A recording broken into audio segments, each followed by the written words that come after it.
Hello students, welcome to chemistry believers. और previous lecture में हम लोगों ने देखा था degenerate and non degenerate d orbital के बारे में। ठीक है, तो वीबीटी को सबसे पहले एक्सप्लेन किया था और वीबीटी का बेस जो था वो क्या था, मैग्नेटिक मूवमेंट था।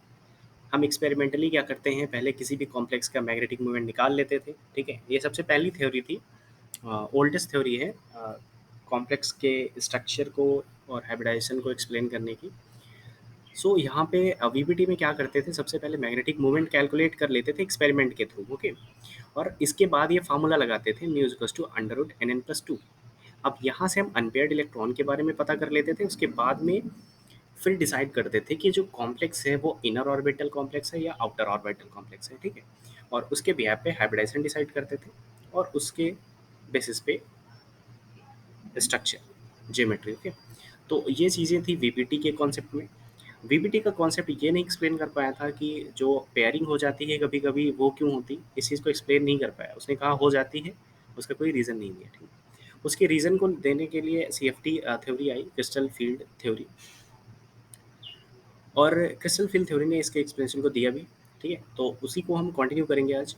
ठीक है, तो क्रिस्टल फील्ड थ्योरी में हमने देखा था स्टार्टिंग में सबसे पहले कॉन्सेप्ट को, कि कोई भी मेटल होता है और उस मेटल के पास जब कोई भी लिगेंड इंट्रोड्यूस करता है, आता है वहाँ पे, ठीक है, बॉन्डिंग करने के लिए, जैसे 6NH3 आते हैं कोबाल्ट के पास, तो वो क्या करता है, वो CO3+ में कन्वर्ट हो जाता है, अपनी ऑक्सीडेशन स्टेट 3+ में आ जाता है। ठीक है, तो यहाँ पे जो इसके डी ऑर्बिटल्स होते हैं वो होते हैं डीजेनरेट। ठीक है, यहाँ पे क्या होते हैं, वो होते हैं डीजेनरेट, और यहाँ पे हो जाते हैं नॉन डीजेनरेट। ठीक है, नॉन डीजेनरेट। तो ये चीज़ आपको याद रखनी है कि जो आयंस होते हैं उनके डी ऑर्बिटल्स नॉन डीजेनरेट होते हैं। ठीक है, और वो डिपेंड करता है कि वहाँ पे लिगेंड कौन सा आ रहा है। ठीक है, वो उसकी एनर्जी डिपेंड करती है कि कितना ज़्यादा स्प्लिट होंगे, कितना ज़्यादा गैप होगा। ठीक है, तो इस चीज़ को आज के लेक्चर में देखेंगे, और इसमें क्या ट्रांजिशंस होंगे, किस रीजन पे होंगे, कौन सा इलेक्ट्रोमैग्नेटिक रेडिएशन रीजन इसके बीच में आएगा। ठीक है, और कलर का जनरेशन कैसे होगा यहाँ पे। ठीक है, इन सारे कॉन्सेप्ट को आप देखेंगे यहाँ पे। तो वीडियो को लास्ट तक देखना, और अच्छी लगे तो लाइक करना और शेयर करना अपने फ्रेंड्स में, और चैनल को सब्सक्राइब भी कर देना। स्टार्ट करेंगे यहाँ पे। सबसे पहले इस फिगर से हम यहाँ पे ये 5 लाइंस बनी है जो, ठीक है, और ये 5 लाइंस क्या है, ये हैं डीजेनरेट। ठीक है, डीजेनरेट स्टेट है। और यहाँ पे अगर हम बात करें, ये एक ऑक्टाहेड्रल कॉम्प्लेक्स की स्प्लिटिंग को दिखाया गया है। ठीक है, मैं पहले बता दूं ये क्या है, ऑक्टाहेड्रल। ठीक है, तो आगे इसको मिलेगा एक्सप्लेनेशन ऑक्टा टेट्रा का, लेकिन मैं यहाँ पे जनरली एक्सप्लेन कर दूँ। ये जो ईजी होता है ऑक्टाहेड्रल के केस में ऊपर होता है। ठीक है, ईजी ऊपर होता है और T2G नीचे होता है। ये होता है ऑक्टाहेड्रल के केस में। टेट्राहेड्रल के केस में इसका उल्टा हो जाता है, बाकी कुछ नहीं होना, सिर्फ उल्टा होना हो जाता है। ठीक है, और एनर्जी उसी हिसाब से चेंज हो जाती है। ये ईजी नीचे आ जाता है, T2G ऊपर चला जाता है। ठीक है, ये होता है टेट्राहेड्रल। ठीक है, इसलिए और जनरली जो हमारे कोऑर्डिनेशन कॉम्प्लेक्सेस होते हैं, ठीक है, वो 90% कॉम्प्लेक्सेस ऑक्टाहेड्रल ही होते हैं। ठीक है, इसलिए ऑक्टाहेड्रल को जनरली ज़्यादा पढ़ते हैं। बुक में भी जगह जगह पे जो भी एग्जाम्पल दिया जाएगा वो ऑक्टाहेड्रल का ही लेंगे। ठीक है, क्योंकि टेट्राहेड्रल में बहुत कम कॉम्प्लेक्स स्टेबल रहते हैं। तो यहाँ पे देखेंगे सबसे पहले ये डिजनरेट स्टेट है। फिर ये क्या करता है, जैसे यहाँ पे डिजनरेट कब था, जब यहाँ पे मेटल था, लिगेंड इंट्रोड्यूस हुआ, ये नॉन डिजनरेट हो गया। इसके बीच में एनर्जी गैप बन गया, जो कि मैंने प्रीवियस लेक्चर में दिखाया था कि ये 10 डिग्री के बराबर होता है। और अगर इसकी एनर्जी सेपरेटली देखें तो that is a 0.6 del naught, और इसकी -0.4 डेल नॉट। आप याद रखना है कि जो बेरी सेंटर होता है उसके नीचे जो भी एनर्जी ली जाएगी वो माइनस में होगी। ठीक है, और C F S C always minus में आती है। ठीक है, इसको देखेंगे कैसे सी एफ एस सी आती है, क्या होता है। ठीक है, अब यहाँ पे देखेंगे सबसे पहले ये जो फिगर बना है किस एग्जाम्पल का बना है, ये बना है टाइटेनियम एक्वा कॉम्प्लेक्स है। ठीक है, ये टाइटेनियम का कॉम्प्लेक्स है। ओके, अगर टाइटेनियम के कॉम्प्लेक्स की बात करें तो टाइटेनियम क्या करता है, वाटर मॉलिक्यूल के साथ 6 वाटर मॉलिक्यूल। ठीक है, यहाँ पे मिस प्रिंट है।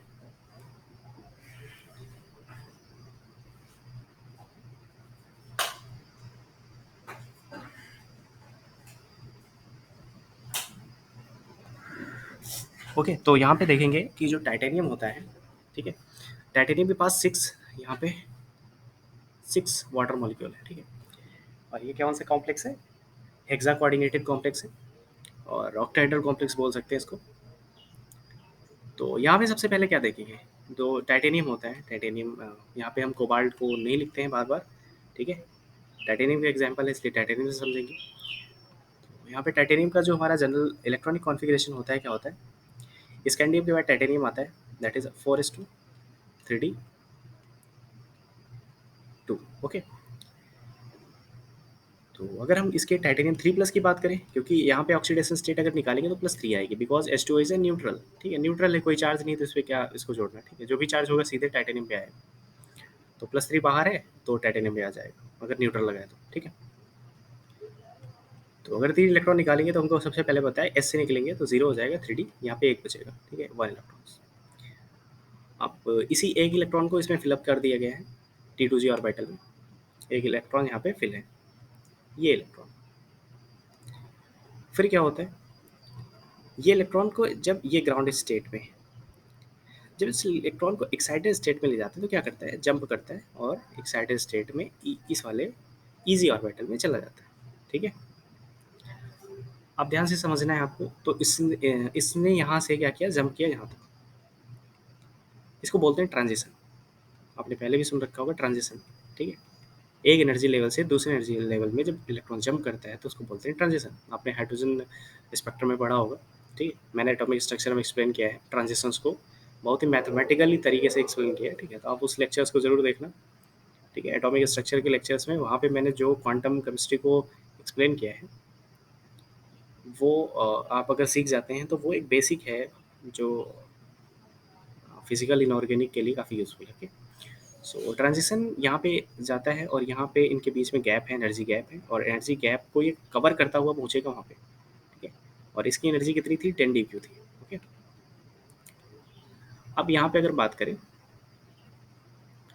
ये इलेक्ट्रॉन को एनर्जी कितनी देनी चाहिए, ठीक है, तो ये क्या करता है, बाहर से ऑब्जॉर्व कर लेता है एनर्जी एक्साइटेशन के लिए, फोटोन ऑब्जर्व कर ले या कहीं से हीट दे दो इसको और ये चला जाएगा। उसके बाद क्या करेगा, फिर से आएगा यहाँ पे, जब फिर से ग्राउंड स्टेट में आएगा तो क्या करेगा, फिर यहाँ पे इमिशन करेगा, ठीक है, और इमिशन करेगा तो एनर्जी बाहर निकलेगी। जब बाहर निकलेगी ना एनर्जी, जब बाहर निकलती किसी सिस्टम से तो क्या होता है, वो किसी फॉर्म में निकलती, ठीक है, जैसे लाइट के फॉर्म में निकले, साउंड के फॉर्म में निकले, ठीक है, तो लाइट के बहुत सारे फॉर्म होते हैं, तो यहाँ पे ये लाइट के फॉर्म में निकलती और यहाँ पे कलर का जनरेशन होता है, ठीक है। देखते हैं यहाँ पे क्या दिया है पैराग्राफ में, ठीक है, तो यहाँ पे दिया है कि द साइज ऑफ द, यहाँ से देखते हैं, the energy orbital of +0.6 above the average value and T2G orbital are the 0.4 below the average value. The size of the energy gap delta naught between the T2G and EZ level can be measured easily by recording UV visible spectrum.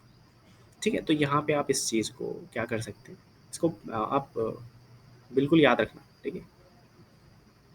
UV visible region में ये spectrum होता है, ठीक है, जो transition हुआ है ना किस में होता है, यूवी विजिबल, ठीक है। तो आप भूल भी सकते हैं, ठीक है, तो इसको याद रखने का एक सिंपल सा तरीका है कि जो कॉम्प्लेक्स होते हैं ना वो कलर्ड होते हैं और कलर्ड चीज़ें हमको दिखती हैं और हमको पता है विजिबल रीजन में ही हमको दिखता है, ठीक है, इसलिए ये भी विजिबल होंगे क्योंकि ये भी हमको दिखते हैं, ठीक है। तो विजिबल रीजन इनका होता है, विजिबल रीजन की रेंज होती है इनकी फ्रिक्वेंसी एंड वेवलेंथ की, ओके। जैसे यहाँ पे कॉम्प्लेक्स को एक्सप्लेन किया गया है, D electron in the complex this will occupy the orbitals with the lowest energy that is one of the T2G orbital figure 7.10 a. The complex absorb the light of the correct wavelength to promote the electron from the T2G level to EZ level. The electronic spectrum of titanium hexa aqua complex is given in the figure 7.11. The steep part of the curve from the 2700 to 3000 centimeter inverse UV region. This is due to the charge transfer. The DT transition is the single broad peak with a maximum value of delta, ठीक है। सो यहाँ पे अगर हम देखें, यहाँ पे इसका एक स्पेक्ट्रम लिया गया है, ठीक है, स्पेक्ट्रम आप लोग जानते होंगे, स्पेक्ट्रोमीटर की हेल्प से लेते हैं यहाँ पे, ठीक है। अब यहाँ पे स्पेक्ट्रम ले लिया गया इसका, तो आया क्या यहाँ पे एक ये जो आया इसका जो वेवलेंथ दैट इज, इसको कहते हैं लैम्डा मैक्स, ठीक है। अब यूवी स्पेक्ट्रोस्कोपी जब कभी पढ़ेंगे तो लैम्डा मैक्स वहाँ पे कैलकुलेट करना सीखेंगे, ठीक है। मैक्सिमम एब्जॉर्बेंस कहाँ पे होता है, तो ये 20,000 पे होता है, ये भी एक इम्पॉर्टेंट क्वेश्चन रहता है, ठीक है। एक्चुअल में आप जो भी स्टैंडर्ड बुक्स फॉलो करेंगे, ये जेडी ली की है, आप इसके बाद में और भी बुक्स हैं, जैसे जे हुई की है, ठीक है, वो भी काफ़ी अच्छी बुक है।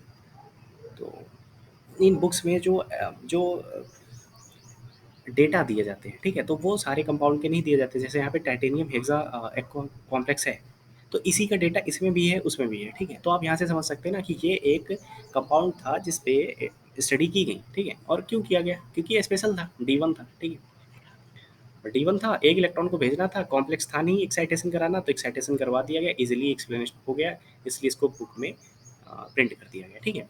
तो अब ये कॉम्प्लेक्स क्या बन जाता है, एक कॉन्सेप्ट बन जाता है, ठीक है। ये एग्जाम्पल नहीं, कॉन्सेप्ट है ना। कई बार हम लोग क्या करते हैं, सोचते हैं अरे यार ये हटाओ इसको, ठीक है, इसमें क्या पढ़ना है, तो एग्जाम्पल है, ठीक है। बट ऐसा नहीं है, ये सारी बुक्स में लिखा है, इसका मतलब ये एक कॉन्सेप्ट बन चुका है, और इस कॉन्सेप्ट के अंदर की चीज़ें हमको पता होनी चाहिए, ठीक है। तो लैम्डा मैक्स क्वेश्चन पूछ सकता है कि कितने पे होता है टाइटेनियम हेक्सा कॉम्प्लेक्स का, ठीक है। आप ये मत समझना कि हम कितने कॉम्प्लेक्स हैं उनका कहाँ कहाँ तक याद करेंगे, आपको बस उतना याद करना है जितना बुक में लिखा है, ठीक है। बुक से बाहर से क्वेश्चन नहीं आते, ठीक है। हाँ, ये हो सकता है दूसरी बुक से आ जाए, बट ऐसा नहीं होता है कि बुक से ही बाहर से क्वेश्चन आ जाए, ठीक है। या जिन पे डेटा आज तक दिए नहीं है उनसे क्वेश्चन आ जाए, ठीक है। तो यहाँ पे क्वेश्चन यहाँ से बन सकता है, वो कितने पे मैक्सिमम एब्जॉर्बेंस होता है, that is 20,000 angstrom, sorry centimetre inverse, that is a frequency, and 5,000 angstrom, okay.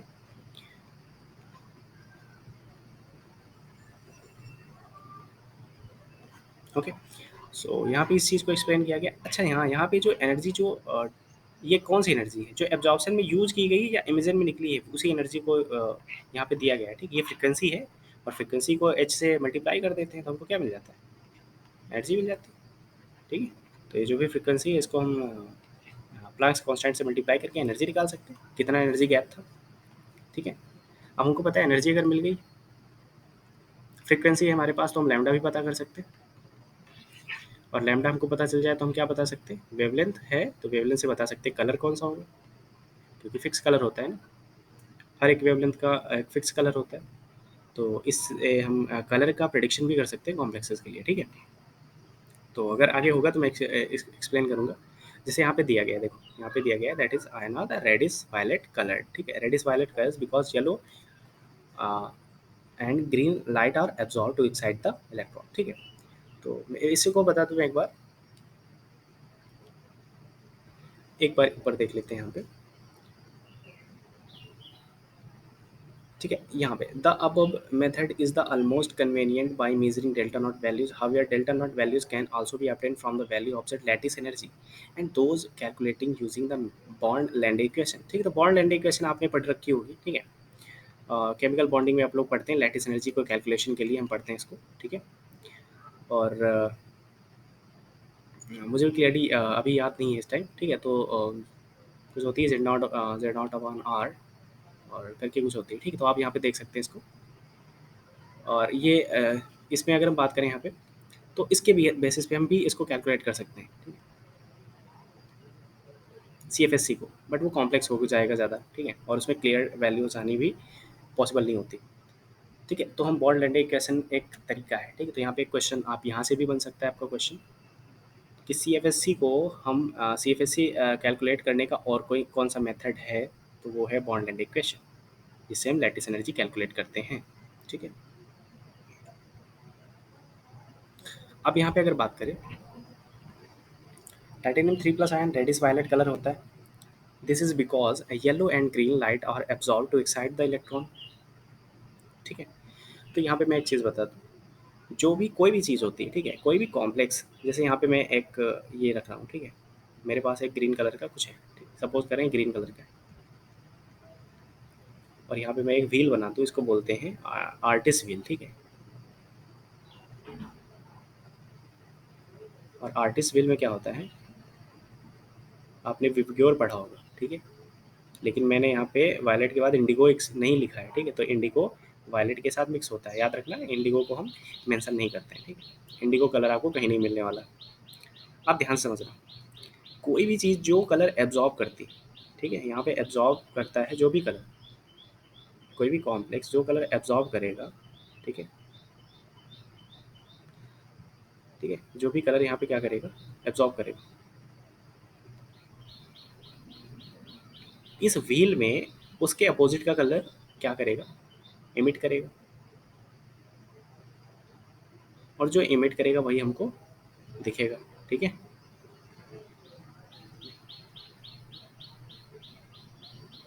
और जो हमको दिखेगा वही उसका कलर होगा, ठीक है। तो यहाँ पे यही बोला गया है कि रेडिश वायलेट कलर का दिखता है।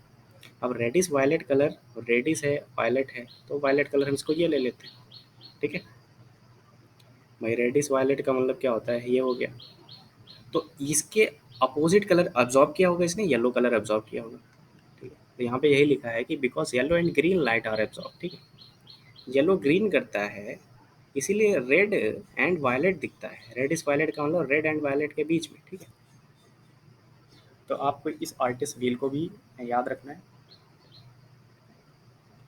ठीक है। तो बस ठीक है। और यहाँ पे क्या है, यहाँ पे इसने रेड कलर को अब्जॉर्ब, यहाँ पे येलो कलर का एब्जॉर्ब क्यों किया है, ग्रीन कलर को ही क्यों एब्जॉर्ब किया, क्योंकि जो हमारे पास जो स्प्लिटिंग हुई लिगेंड की वजह से, जो स्प्लिटिंग हुई उसकी जो एनर्जी आई, ठीक है। अब भाई इसको यहाँ से, जैसे आपको यहाँ से यहाँ जाना है, ठीक है, और यहाँ है 10 किलोमीटर, इतनी डिस्टेंस इसकी है, तो हम कितना चलेंगे, 10 किलोमीटर ही चल के डायरेक्टली पहुँच जाएंगे, ठीक है। मतलब सिंपल वे यूज़ करेंगे, ठीक है। जैसे हमको ऊपर ठीक है, तो ये 10 किलोमीटर यहाँ पे इसका रेंज है। तो वैसे ही यहाँ पे एनर्जी गैप होता है इसका, ठीक है। इसका फिक्स एनर्जी गैप होता है, फिक्स एनर्जी गैप होता है। ये बढ़ता नहीं है ना, कम ज़्यादा नहीं होता है, ठीक है। तो फिक्स एनर्जी गैप होने की वजह से इसकी फिक्स फ्रिक्वेंसी होगी, ठीक है, फिक्स फ्रिक्वेंसी होगी। तो इसकी फिक्स वेवलेंथ भी होगी। और जब फिक्स वेवलेंथ है ना, तो इसको पता होगा कि कितने वेवलेंथ पे हमको एक्साइट करना है। तो इसकी जो वेवलेंथ थी वो येलो से मैच कर रही थी, येलो की वेवलेंथ से, तो ये एक्साइट करके गया। तो इसने क्या किया, येलो कलर की जो वेवलेंथ होती है उसको एब्जॉर्ब किया होगा कहीं से, और एक्साइट होके वहाँ चला गया।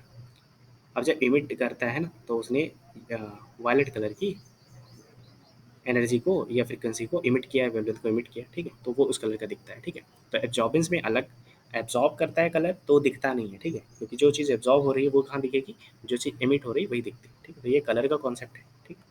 जो CFSC बहुत पहली थ्योरी थी जो एक्सप्लेन कर रही थी कलर को, ओके। अब यहाँ पे अगर बात करें,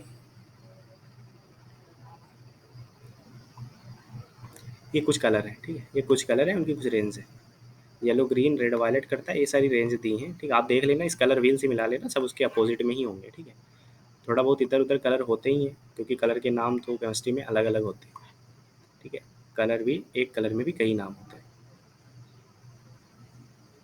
अब यहाँ पे भी देखो, यहाँ पे क्या हो रहा है, यहाँ पे क्रोमियम क्रोमियम क्रोमियम क्रोमियम, ये तीनों क्रोमियम 3+ है, लेकिन सबका एब्जॉर्बेंस अलग अलग है।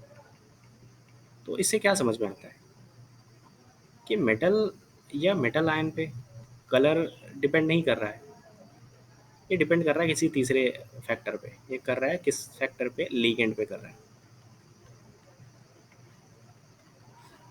ठीक है। अब लीगेंड की वजह से क्या कर रहा है, ये चेंज हो रहा है इसका कलर।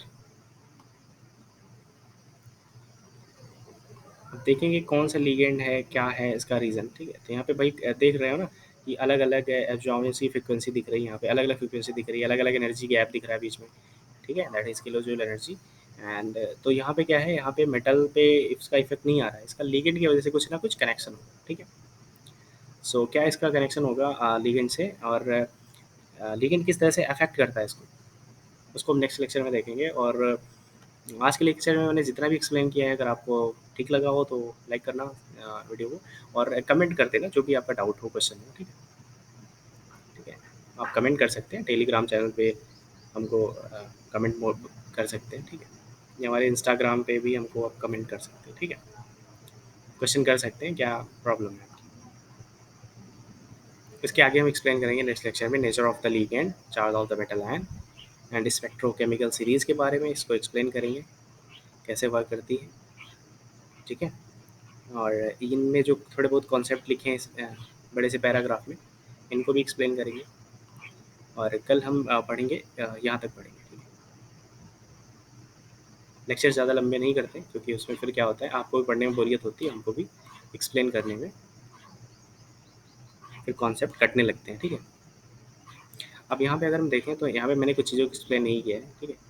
जैसे यहाँ पे इन चीज़ों को मैंने एक्सप्लेन नहीं किया है, तो आप सोच रहे होंगे इनको क्यों स्किप कर दिया, ठीक है।